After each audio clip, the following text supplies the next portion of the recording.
They say that when disaster strikes, a community comes together. But on Maplewood Lane, when flames reached for the sky and sirens shattered the quiet calm, it wasn't unity that showed up first. No, it was Karen Donaldson, the HOA, president with a god complex and a pair of freshly sharpened garden shears. It all started innocently enough.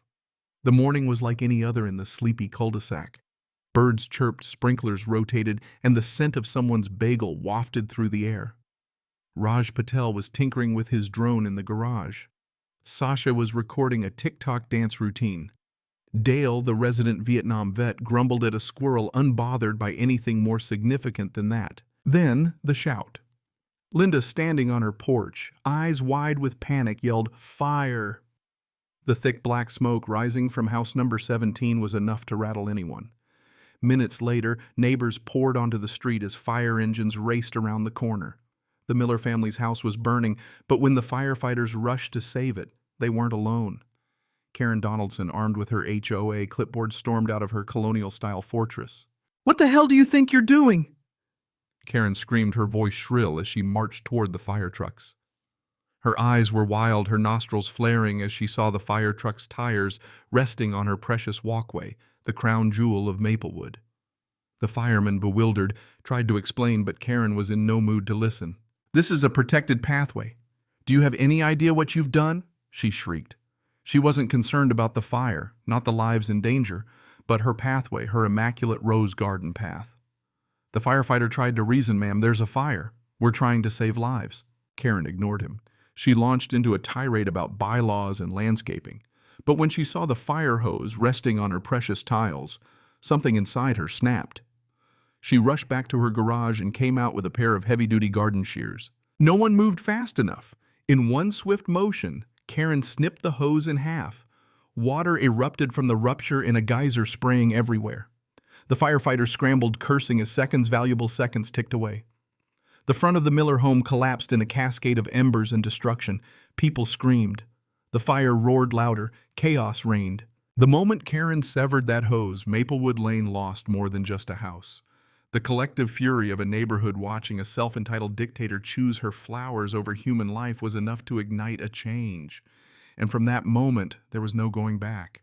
Hours later, the Miller family stood in the wreckage of their home, utterly lost. They'd lost everything. Karen's response: "They could have used the main road." She offered no apology, just a lecture about proper vehicle routing. As the story spread, Karen became a local legend. People online were calling her Hose Hacker Karen, and footage of her cutting the fire hose went viral.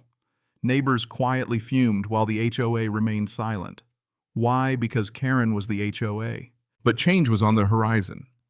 Karen had crossed a line, and the residents of Maplewood Lane were done waiting for justice. They were going to take matters into their own hands. The morning after the fire was quiet, but there was an undercurrent of tension in the air. The smell of smoke still lingered, and every neighbor felt the weight of the moment. The Millers were devastated, their lives reduced to insurance papers and empty promises. But the neighborhood, though silent, was changing. Raj, Sasha, Dale, Linda, and Benny. None of them were willing to let Karen's actions slide. They gathered in Raj's living room under the guise of a neighborhood watch meeting, but it was clear Operation Karma was about to begin.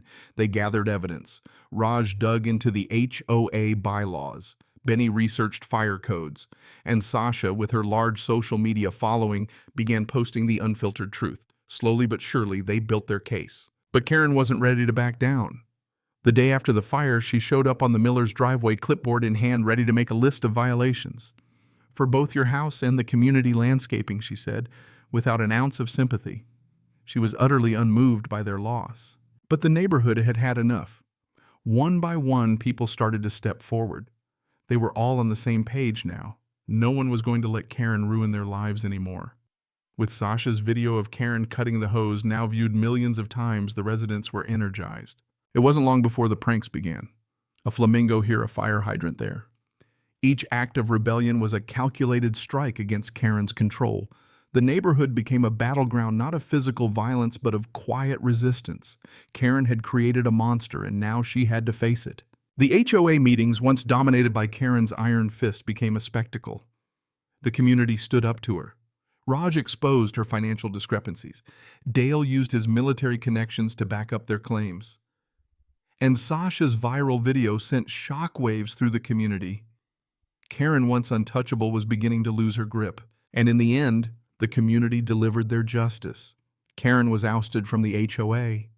She was no longer in control, and the silence that followed was louder than any siren. For the first time in years, Maplewood Lane felt like a community again. But the story didn't end there. Karen, ever the survivor, moved on only to find herself in a new community where once again her attempts to control others sparked rebellion. Meanwhile, the residents of Maplewood Lane found peace, true peace, through unity, humor, and resilience. And as for Karen, well, her fate was sealed not by fire, but by the community she'd tried so hard to control. The golden nozzle, the statue, and the inflatable fire truck remained as symbols of victory, a reminder that justice, even in suburbia, can still be sweet. The lesson: don't mess with the community, because the people will always fight back.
Cảm ơn các bạn đã xem video.